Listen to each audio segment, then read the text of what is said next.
I call Claire Curran. Speaker, well, from this side of the House you will hear a completely different perspective on this bill. And Labor tried very, very hard during the progress of this bill through the Select Committee process, listening to the submitters. We tried very hard to support this bill because on the face of it, it didn't seem hugely controversial. It seemed as if there was a problem that had been defined. There was some differences around the process that had been undertaken. The previous Labor government had undertaken a process which had come up with a way of dealing with it. When the National government got elected, it ditched that process and undertook its own. But we were open. Our ears were open and our eyes were open when this bill went through its first reading, which we supported, and it felt like it wasn't going to be hugely controversial. Well, how disappointed we are. How disappointed we are with the outcome. And listening to the member just speak on this bill as if somehow it was all terribly straightforward and we're entering some bright new world is a completely different perspective on what we've ended up with. Because what we've ended up with, Mr. Speaker, is a downgraded standard system in this country. And I think that is really disappointing for a nation which is trying to pitch itself to the world as a modern trading nation that is that has high standards, that takes its role seriously in the world as a small, innovative country. Unfortunately, the standard system that we've ended up with is open to concerns around conflicts of interest, regulator capture, lack of independence, and it does not address the problem that it was set up to attempt to address, which is to establish a financially sustainable model going into the future for the development of independent standards that are fit for a nation of our calibre. And unfortunately, it does not reach that calibre. Instead, it actually opens up questions of New Zealand's international reputation, and it is our belief that the approach that the government has taken to this is being an approach that's been based on the wrong premise, which was a premise of cost saving. How do we save some money? How, therefore, we'll absorb the standards function, the standards body, into a great big monolithic department called MB, and we'll make a few token gestures towards providing some statutory independence around that.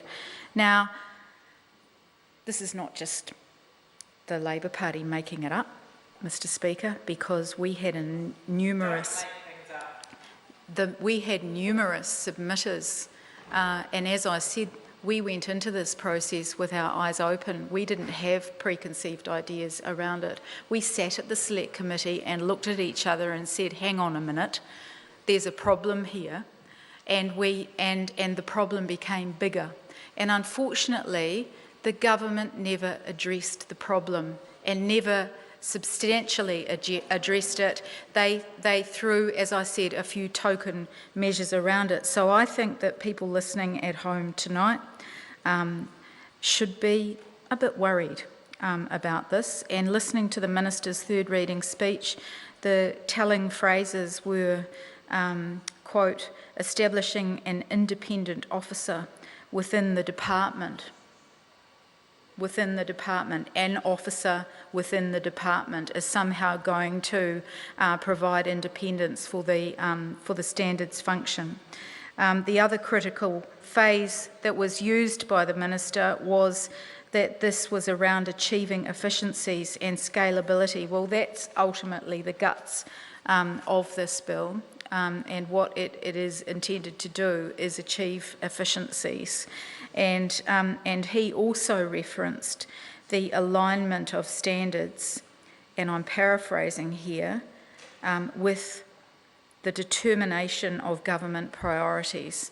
And this is the crux of the problem with this bill, Mr. Speaker, is that aligning standards with government priorities takes away its intrinsic independence and the importance of that independent function. And unfortunately, this will not build our reputation. We believe that it will undermine it. And I'd like to actually draw a little bit of a contrast between the New Zealand approach in this bill and the Australian Standards Australia, which is the organisation in Australia, which is the nation's peak non-government standards organisation, which is charged by the Commonwealth Government to meet Australia's need for contemporary internationally aligned standards and related services, which is about enhancing the nation's economic efficiency, international competitiveness, and contributes to community demand for a safe and sustainable environment. Well, within this bill, we have an establishment of a New Zealand Standards Approval Board, which consists of 5 to 7 members appointed by the Minister, and we have a standards officer, a standards executive, which is where the Chief Executive must appoint a suitable employee of the Ministry to be the New Zealand Standards Executive. Now, if that's not a downgrading of the functions of the independent standards body, and that's not discounting that there was a problem that needed to be solved around the financial sustainability, but if that's not downgrading that function, then I don't know what is. And we had submitters, Mr. Speaker. We had submitters of high calibre who came before the Select Committee and spoke with eloquence and power to their deep concerns around the independence, the lack of independence, about the possibility of regulatory capture, and about the downgrading of the international reputation. And those are the things which moved the Labour members sitting on the committee to dig deeper, to ask more questions of the officials, and not to feel as if those issues were truly addressed in the final bill that came before the House. Instead, what came back to the Select Committee, and the changes that were made through the Select Committee process were of a tinkering around the edges, and it got to the point where we could not support the way forward, because we feel that the lack of independence, the lack of representation, as my colleague Chris Farfoy said, of stakeholders, particularly stakeholders representing workers on the overall committee, was not dealt with and not listened to, and where the important stakeholders, the important submitters that talked about the lack of independence and the conflicts of interest, the impact of on our international reputation, those were of a magnitude to make us feel that this issue has not been properly dealt with, that it will have to be dealt with in the future, and it will have to be re-looked at in the future, and that's a great shame, because there's been a lot of time and energy wasted in this process. Mr. Speaker, Labour cannot support this bill.